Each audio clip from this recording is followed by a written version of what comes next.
Daniel chapter 3, verse 19. It says, then Nebuchadnezzar was furious with Shadrach, Meshach, and Abednego, and his attitude towards them changed. He ordered the furnace heated 7 times hotter than usual, and he commanded some of the strongest soldiers in his army to tie up Shadrach, Meshach, and Abednego and throw them into the blazing furnace. So these men, wearing their robes and their trousers and their turbans and all their other clothes, were bound and thrown into the blazing furnace. And the king's command was so urgent and the furnace so hot that the flames of the fire killed the soldiers who took up Shadrach, Meshach, and Abednego. And these 3 men, firmly tied, fell into the blazing furnace. Then King Nebuchadnezzar leaped to his feet in amazement and asked his advisors, weren't there 3 men that we tied up and threw into the fire? And they replied, certainly, your majesty. And he said, look, I see 4 men walking around in the fire, unbound, unharmed, and the 4th man looks like a son of the gods. That's enough, that's enough, that's enough, that's enough. Be seated in the presence of the Lord.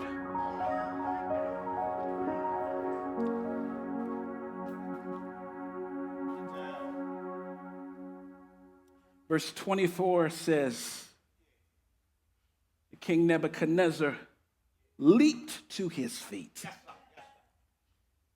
amazed, and he asked his advisors, weren't there 3 men that we tied up and threw into the fire? They replied, certainly, Majesty, your Majesty, we were all there. It was 3, Shadrach, Meshach, and we were just there. He said, I see 4 men walking around in the fire, unbound and unharmed. Family, if you've ever in your life become acquainted with the tragedy of dangerous fire, you've ever been acquainted with dangerous fire, if you've ever seen the catastrophic level of destruction it can cause. I mean, think about it. If you've ever observed how quickly and how indiscriminately it can spread. Fire. If you've ever watched the amount of anxiety and fear it can stir up, or the level of disruption and chaos it can trigger. When you think about what fire is really capable of, the terrible things it can do and what it can mean in real life, the image here in Daniel 3 is probably not what comes to mind when you think about fire. In Daniel 3, we see a group of people, a family, a community of individuals who they face serious fire, but they weren't victims to it. You can face a fire and not be a victim of it. See? We see 3 Hebrew boys that faced fire, yes, but somehow they walked away without becoming a victim to it. They weren't victims to its destruction. They weren't victims to its speed, the speed at which it spread. They weren't victims to the anxiety it stirs up. They weren't victims to the fear it triggers or the disruption and the chaos it creates. No, in Daniel 3, we don't see a family or a community of people who are victims to fire. We see people surviving fire. And I just want to spend a little bit of time this morning talking about that. I want to talk about surviving the fire. Just for a few minutes. I need to talk about surviving the fire. As we close up this series, Community Killers, we've been talking about, I want to talk about surviving the fire, because here's the reality, family. Here's the reality. Let's get it out of the way. Fire is coming. It's the reality, okay? Fire in your life, in one way or the other, fire is coming. You can look at your life. You can turn on the news. You can look at the world around you. I mean, look at the world stage. Look at the national stage. Look at the local stage. Look in your very household. The reality is we don't get to avoid fire just because we're Christians. That's the reality. Being a believer doesn't excuse us from the fire, but it certainly does equip us to survive the fire. So yes, fire is coming. And here's another reality I need to prepare you for. When you know fire's coming and you don't prepare your community for it, fire can become a community killer if you're not careful. Let me say it again. I told you fire's coming. Okay, so that's A. Plus B. B is that if you don't prepare your community, if you don't prepare your family, if you don't prepare yourself for the fire that is coming, it can become a community killer if you're not careful. Okay, so brother, sister, sir, ma'am, my question is, have you prepared yourself in this season to survive the fire? Have you prepared yourself to survive the fire? Have you prepared your community, those who God has called you to walk with, you and talk with, and the community that he's called you to live with? And have you prepared your community for the fire? Have you prepared your family? Are you prepared to survive the fire? What do I mean when I use the word survive? It's a particular word. What does it mean? The word survive, it comes from a Latin word, supervivere. Supervivere. Super means over or beyond. Vivere means to live. So to survive is to live over a thing. To survive is to live beyond a thing. Okay, so my question is, it doesn't mean that the thing won't come. It doesn't mean the thing won't come. It doesn't mean the problem won't exist. It doesn't mean the weapon won't be formed. But it does mean that if we choose to, we can live over the weapon. We can live beyond the problem. We can live beyond the challenge. If we can survive the fire. So how do we raise godly communities that know how to survive fire? That's my question. How do we raise godly communities that know how to survive fire? How do we raise godly communities that have a survivor's mentality? How do we embed within our godly community a resistance to victimhood and an impulse to live beyond things? Because family, let me remind you one more time. I don't want to be a Debbie Downer. But the inconvenient truth is that the fire is coming. If you remember what happened back in Genesis when the rainbow came, he said, I'll never flood the world again. It won't be water, but it'll be. So the fire's coming. You can't pray this one away. You can't fast it away. You can't bargain with God to avoid it. You can't perform your way out of it. You can't manipulate your way to the other side of it. There are some things, family, there are some things that are going to happen in your life that you've just got to survive. So somebody look at your neighbor and tell them, survive, baby. Survive. Live through it. Live over it. Live beyond it. Survive it. You can survive it. You can survive it. You can survive the fire. You don't have to be afraid of it. You don't have to get all whipped up in anxiety over it. You don't have to run from it. You can survive the fire.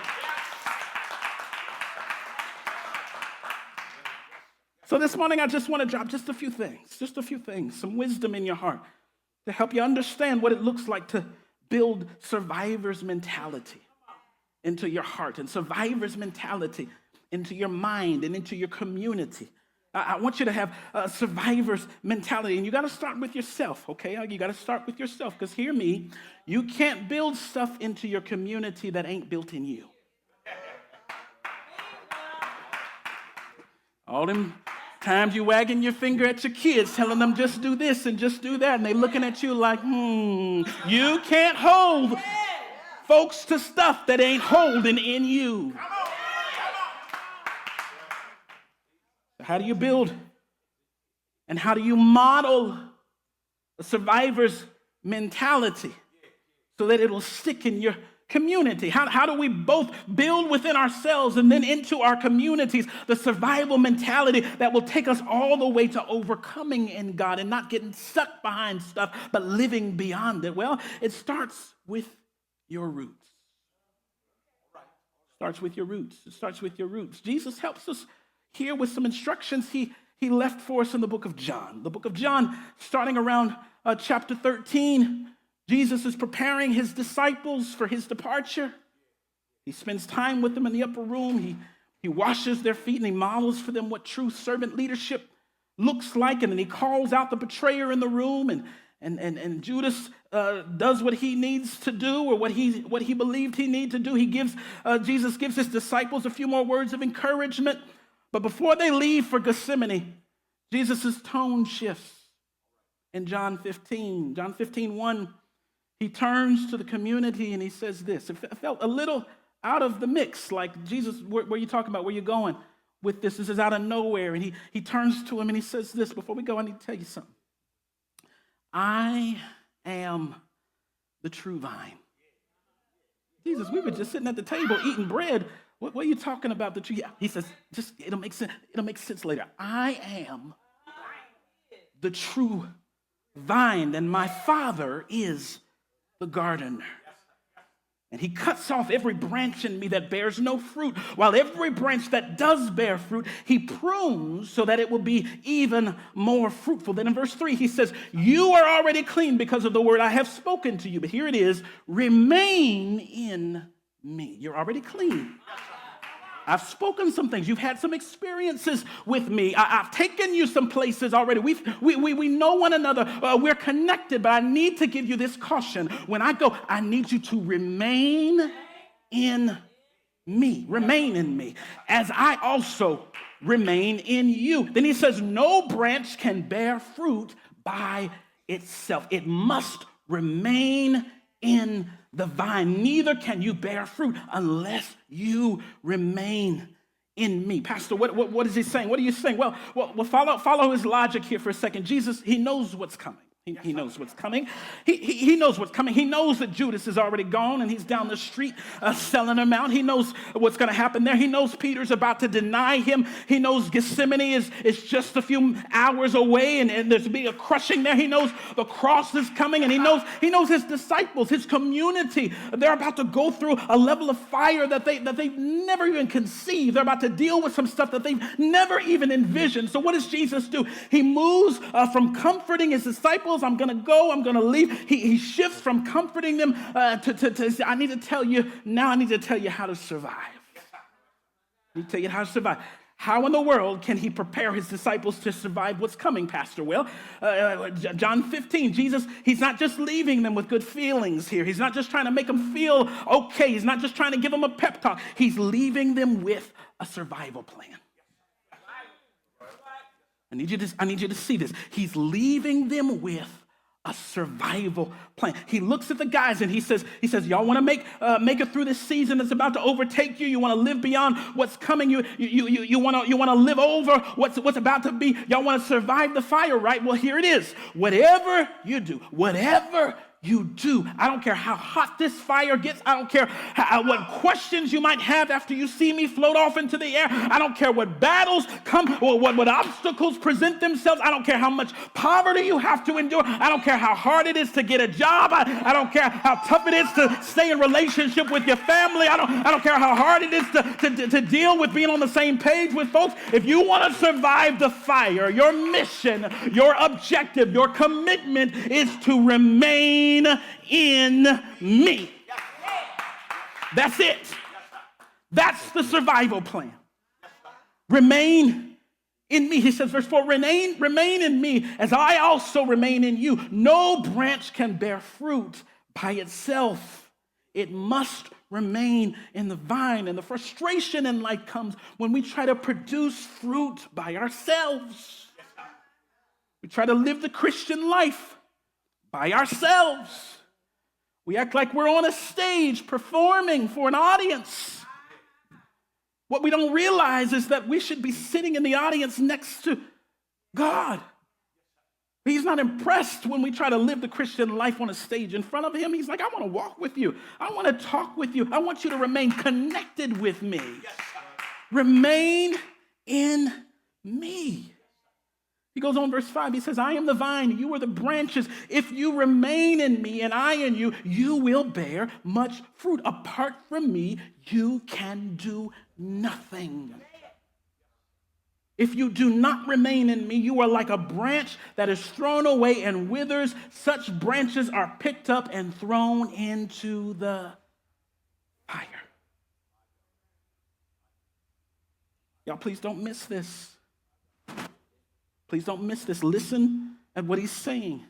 Staying connected, staying rooted, remaining in him, abiding in him is the only thing that allows us to survive fires. That's what allows us to survive fires. Let me say it again, because the reality is what he told his disciples is the same thing he's telling us in this season. You gotta, if you ain't never been connected before, if you ain't never been rooted before, if you've never been in the vine before, you better learn how to do that today.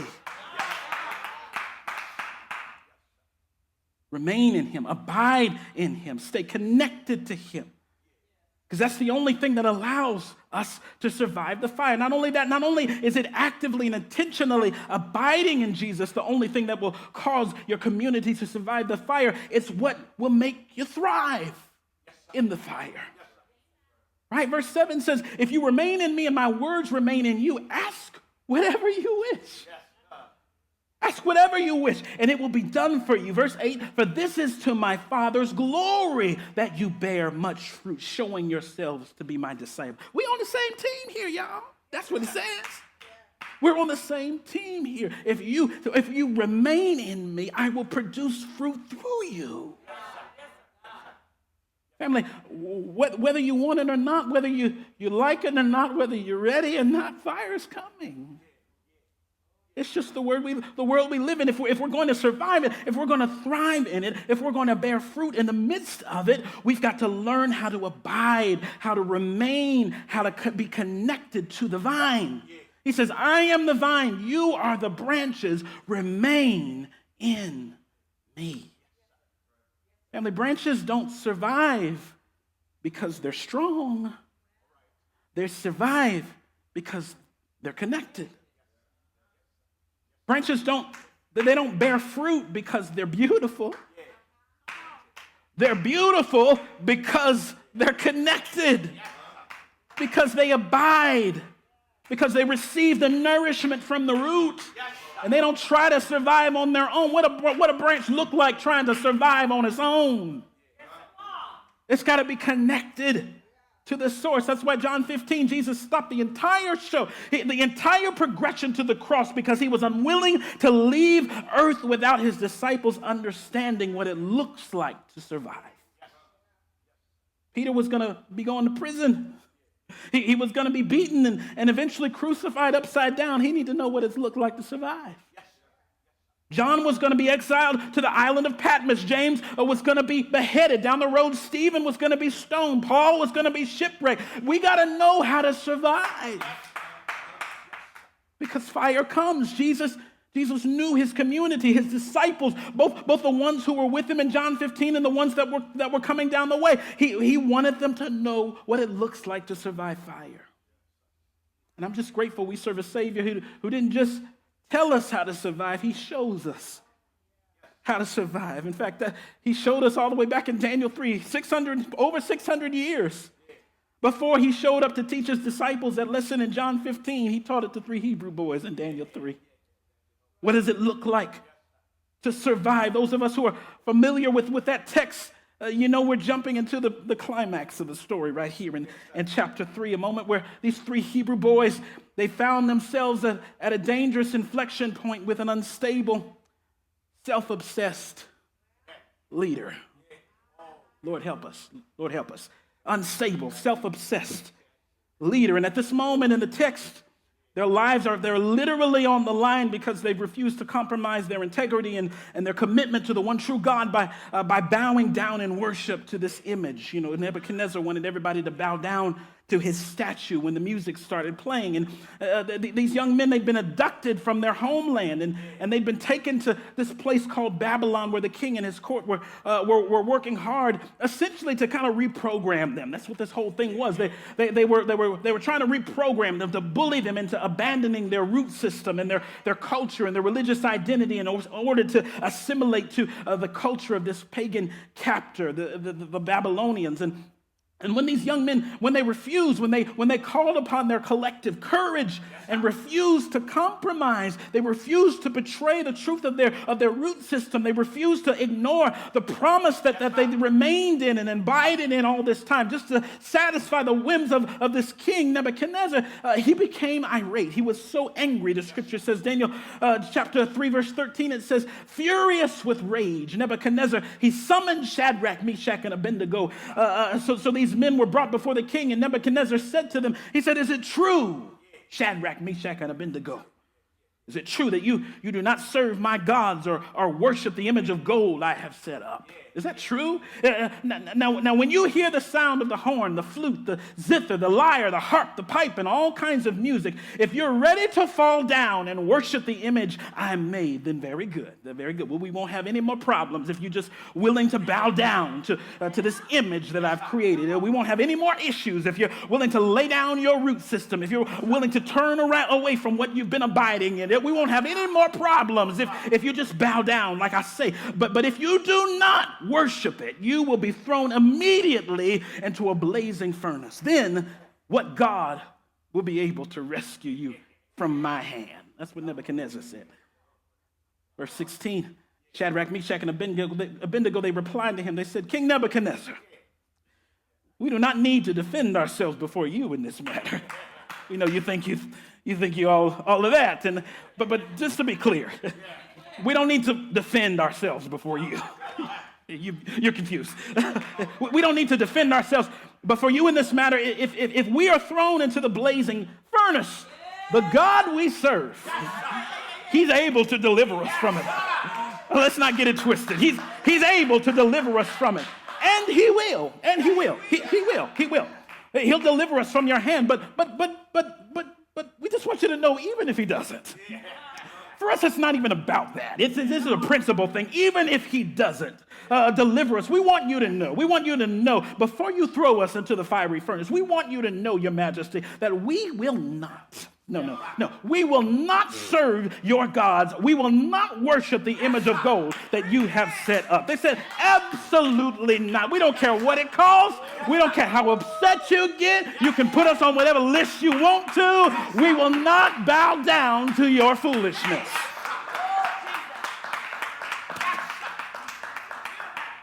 Family, what does it look like when we build communities that are rooted in and abiding in the truth of Jesus? What does that look like? What does it look like? Well, I think it looks kind of like this text right here. It looks like a people who refuse to bow down to idols. That's what it looks like. It looks like a people who refuse to bow down, and no matter how loud the music is and no matter how fierce the threats become. I think it looks like that. It looks like a community that stays standing in conviction, even when it would be easier to blend in and go along just to get along. It looks like a generation that would rather burn than bend. That's what it looks like. That's what it looks like. A generation that chooses obedience over acceptance and faithfulness over fear. That's what it looks like. It looks like young people who remember their identity even when they're in exile. That's what it looks like. It looks like people who don't forget who they are just because their environment has changed a little bit. That's what it looks. It looks like families who know how to pray together and walk together, and even when they have to do it through fire. That's what that looks like. It looks like communities who can and will declare with one voice, our God is able to deliver us, but even if he don't, we will not bow. That's what it looks like to live rooted, to live in and abiding with God. That's what it looks like. That's what it looks like to survive fire without losing your soul. And it's a good thing Daniel 3 provided this level of clarity for us, because, fam, I need you to understand there might just come a moment when, because of your decision to abide in Jesus, because of your commitment to raising your community rooted, the furnace might just get turned up 7 times hotter for you. That moment might come. It might come. The pressure in your life might increase. Opposition might intensify. Standing in and standing on your faith might cost your community more than you bargained for. That could come. And the question in that moment will be, is your community rooted enough to survive the fire? That's the question. Have you built it in them strong enough to survive the fire? Have you built it? Have you shaped it in them? Have you drawn them to the root system deeply enough to survive the fire? Is your faith deep enough to withstand it? Is your connection to the vine strong enough to keep you anchored and walking even in some flames? Verse 19, I'm almost done. Scripture says, Nebuchadnezzar was furious and his attitude toward them changed. It said in verse 22, it says the king, his command to throw them into the furnace was so urgent and the flames were so hot that the fire killed the soldiers who took up Shadrach, Meshach, and Abednego into the fire and threw them in. And these 3 men, they were firmly tied. They fell into the blazing furnace, firmly tied. But then the king looked up and he leapt to his feet and he said, weren't there 3 men that we tied up and threw into the fire? Nebuchadnezzar said, I see 4 walking around in the fire unbound and unharmed. Isn't that interesting?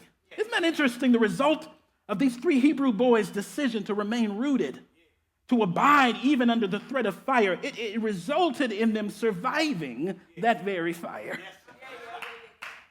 They survived it unbound and unharmed and walking around. Unbound, meaning the thing that the enemy used to tie their community up and throw them into the fire, that thing didn't survive, but they did. There's some things that the enemy is trying to use to bind up your community and bind up your family. And the promise of the Lord is that you're going to survive the fire and that thing won't. Whatever it is, whatever that bondage is, whatever that lie that was told is, whatever that disruption is, you're going to survive even when it doesn't.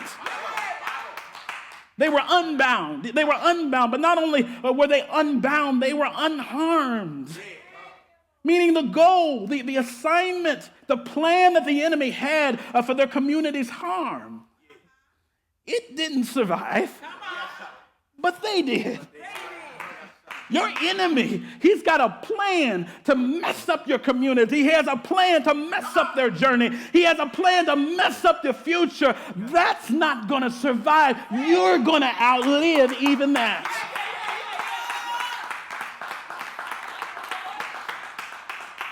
They were unbound. They were unharmed. And they were walking around in the fire. They weren't crawling in the fire. They weren't hiding. They weren't in a fetal position. They weren't trapped. They weren't barely making it. They were walking around in the fire. blessing the name of the fourth man. They were walking around in the fire with the fourth man. Fam, if I can leave you with one challenge in the middle of this fire season that we see around us, if I can leave you with one word of encouragement, if I can leave you with one reminder to hold on to as you continue nurturing your godly community, please hear me. Don't ever forget there's still a fourth man. There's still a fourth man. The enemy's going to try to block your vision. He's going to try to fill up the room with smoke so you can't see him. But I need you to hear me say, there's still a fourth man. He's still walking around in the fire with you. Survival is not just escaping the flames. It's about knowing who's in them with you. The fourth man,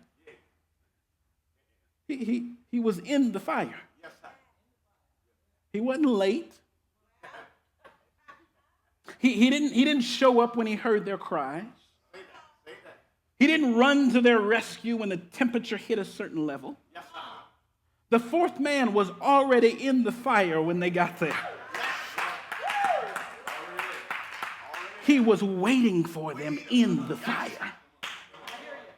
He was already present. He was already powerful. He was already in control. I need you to understand the Lord knows the way that you take, and he's in the fire before you get there. He's prepared your way.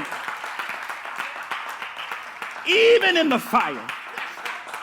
That's how when you walk into the situation, when you walk into the fire, you walk up with your head up and you wonder how I got my head up. It's because he was already there waiting for your head to hit his hand, and he's holding it up right now. He's been waiting for you in the fire, waiting for you in the struggle, waiting for you in the battle, waiting for you in the pressure. He's been waiting on you.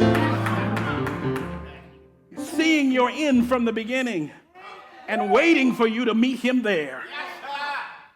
Fourth man, he's already in the fire. He was there when you got there. He was waiting for you when you get there. He's already present. That's why Psalm 46, what it says in verse 1, that's what it means. It says, God is our refuge, and he is our strength. He's a very present help in trouble. He's not a present help. He's a very present help in the time of trouble. Psalmist says, therefore, we will not fear.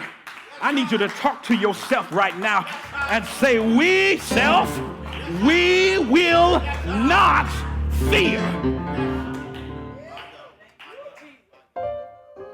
Even though the earth be removed, and though the mountains be carried into the midst of the sea, we will not fear. I feel my daddy now. We will not be afraid. I need you to make a covenant with yourself. I need you to make a covenant with your community and say, I refuse to fear fire. I refuse to walk in fear. I refuse to let anxiety motivate me. I refuse to let fear animate me. I refuse to walk in fear. Because here's the beautiful thing about the fire. The scripture doesn't give us any indication that Shadrach, Meshach, and Abednego had ever seen the fourth man before. But there's something about the fire that will open up your eyes and you'll see the fourth man. You'll see him like you've never seen him before. Sometimes you need a little bit of fire to help you see that the fourth man has always been by your side. Sometimes you need a little bit of fire to remind yourself you've never been alone. You've never been by yourself. The fourth man has always been by your side. There's something about surviving the fire. I know we got some folks in here right now that have survived some fires. We got some folks in here right now that have a testimony of your own. When you thought you was all by yourself, you thought nobody saw you, nobody was there to walk with you, nobody was there to hold you. You fooled around and opened up your eyes and you saw the fourth man. You saw him by your side. Opening up doors man was trying to close. Shutting windows man was trying to open. You saw the fourth man on your side. Somebody knows the fourth man is there, even in the fire. I'm not afraid. I got a fire to survive. I'm not worried. I got purpose on the other side of this battle. I'm not walking in anxiety. I'm walking in purpose because there's something waiting on me on the other side of this fire. Listen, we don't have to worry. We don't have to be afraid. We just got to survive. We just got to survive. And we survive not because of our strength, not because we're so good or so smart, not because we're so perfect. We survive because we're connected to the one who's got all power in the palm of his hand. That fire couldn't kill you if it tried. The only way it can kill is if you pull yourself away from the root. The only way that it can destroy is if you take yourself away from the abiding, if you take yourself away from the connection, the root system. That's the only way. Survive the fire. Stand on your feet.